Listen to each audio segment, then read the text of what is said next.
In the spring of 2004, the town of Corvallis, Oregon, just outside of Eugene, was rocked by the sudden disappearance of 19-year-old Brooke Wilberger.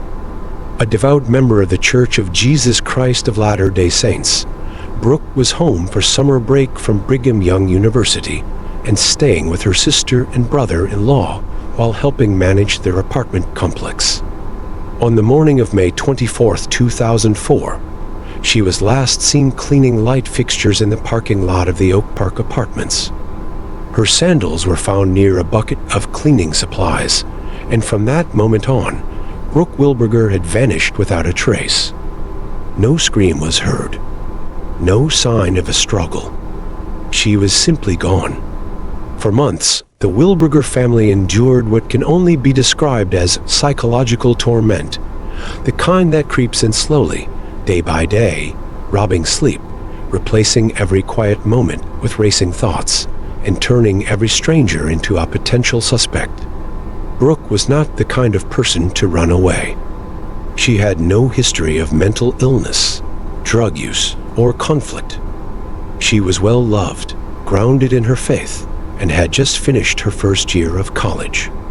Her disappearance made national headlines. The FBI became involved. Volunteers scoured forests and fields. But nothing. No phone records. No financial transactions. And no communication. The only evidence was the sandals, left perfectly placed. Investigators initially pursued leads that led nowhere, and the community held its breath as the case grew colder by the week.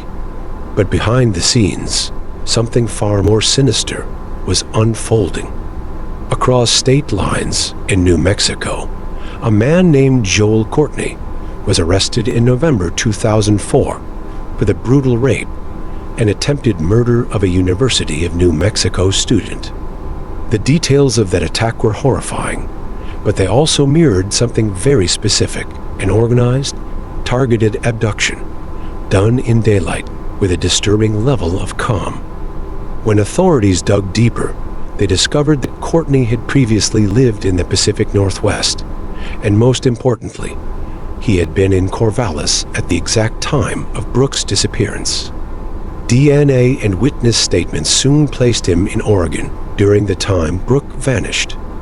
In 2008, after 4 agonizing years of uncertainty, Joel Courtney was indicted for the kidnapping, rape, and murder of Brooke Wilberger. In a shocking twist of events, he agreed to a plea deal in 2009 to avoid the death penalty on one chilling condition: he would lead authorities to her remains. And he did.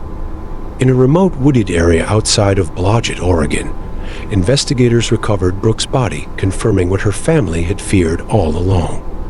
Courtney had abducted Brooke in broad daylight, taken her to a remote location, assaulted and murdered her, then carefully hid her remains. The details of his actions showed a methodical, emotionally detached predator, a man who had studied control, compliance, and the art of disappearance.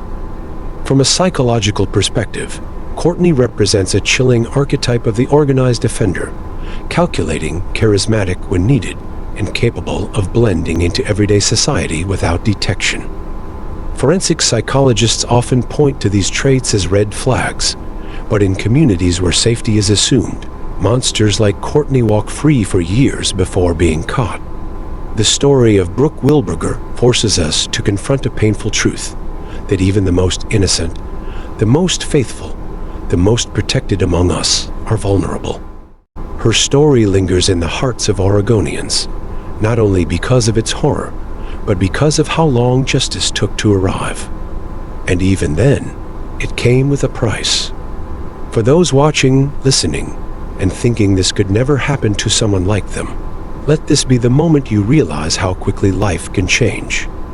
One decision, one blind spot, one ordinary morning can become a life-defining tragedy.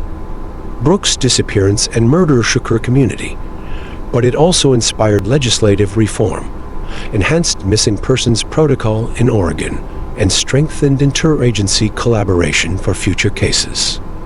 But the damage to the human spirit, the grief, the trauma, the psychological erosion left behind in the minds of her family can never be undone.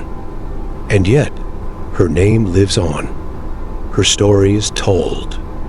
And by remembering her, we deny her killer the one thing he craved: complete silence. If you're watching this, don't look away. Don't scroll past. Stories like Brooke's are the reason we share these cases, the reason our Real Cases playlist exists, to shine light where darkness has tried to grow.